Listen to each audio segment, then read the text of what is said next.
Hello, I'm Kris Warner, West Virginia Secretary of State. Every summer for the last 88 years, the American Legion and the American Legion Auxiliary have hosted the premier leadership camp for high school seniors here in West Virginia. These camps are known as Mountaineer Boys State and Rhododendron Girls State. During these week-long camps, students are able to learn about government, citizenship, and elections. And every student attending has the opportunity to run for a variety of public offices, from governor to school board member. Joining me today is Dr. Rosemary Thomas. She's the director of Rhododendron Girls State. Rosemary, thank you for joining me. Absolutely, my pleasure. Thank you for having me. You know, Rosemary, it was 4 years ago that the Secretary of State's office reached out to the camp's organizers to see if we could bring students elected from both camps together for the day here in our beautiful state capitol.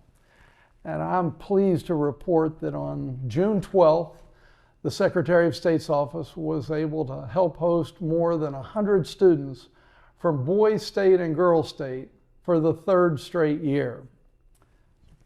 Go and jump into our question. All right, sounds good. So, Boys State and Girls State are wonderful programs for students who will become high school seniors in the fall. So what's the history behind the programs, and why are they so important to the American Legion here in West Virginia and throughout the country? Well, I think that, the basis of it is that while the American Legion family, the Legion, the Auxiliary, the Sons, and the Riders are all about supporting and really celebrating our veterans, they also know that the youth must learn about this. They must learn about the movement and what it means to be engaged citizens, what it means to be participatory, and they need to understand the government that those men and women fought for and died for in many instances so that we could have it.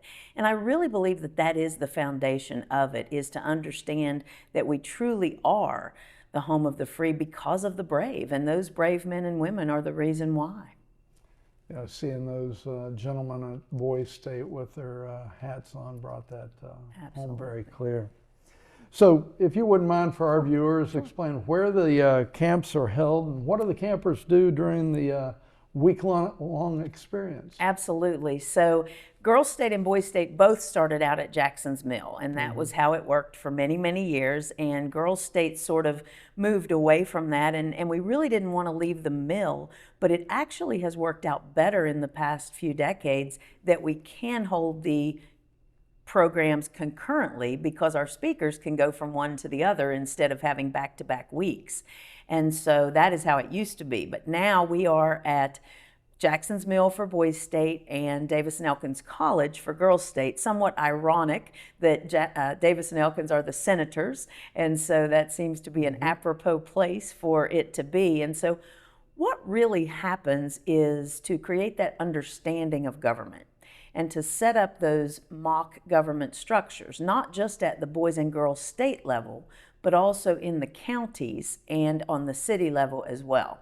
We want the girls and boys to understand that we want them to be active, engaged citizens and voters on every level, but that a lot of their interactions during their adult lives are going to be at the local levels and at the grassroots levels of those governmental structures. So we try to teach them what it is that happens at those structures, what problems exist, and how they can help address them, not necessarily in the future when they become adults, but right now. That's great. So the students who attend Boys State and Girls State are leaders, obviously, and how does this camp encourage students to become voters, active citizens, and maybe even elected officials someday? I think that a lot of it has to do with the speakers that they hear. The speakers who come and talk with them, people like you, other members of the Board of Public Works, members of the legislative bodies and judicial, will come and talk to them about what it is that can happen. One of their favorite words to hear is internships. Okay. And when we hear about the opportunity for internships, they immediately ask, may we follow up? Can we do this? Can we do that? And they come into it with a fresh perspective, but also an historical knowledge of what it is that these positions do. The fact that they run for office, I think, is something that certainly this office would appreciate.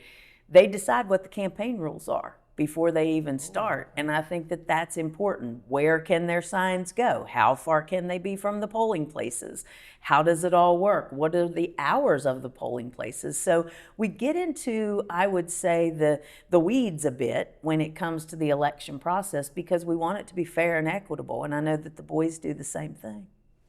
Pretty much what happens out in the municipalities. Exactly, yeah. Well, thank you very much for your involvement with Rhododendron Girls State. And thank you very much for joining us today for this interview. Certainly an honor. Thank you for your service and for your support of the programs. Hey, thank you.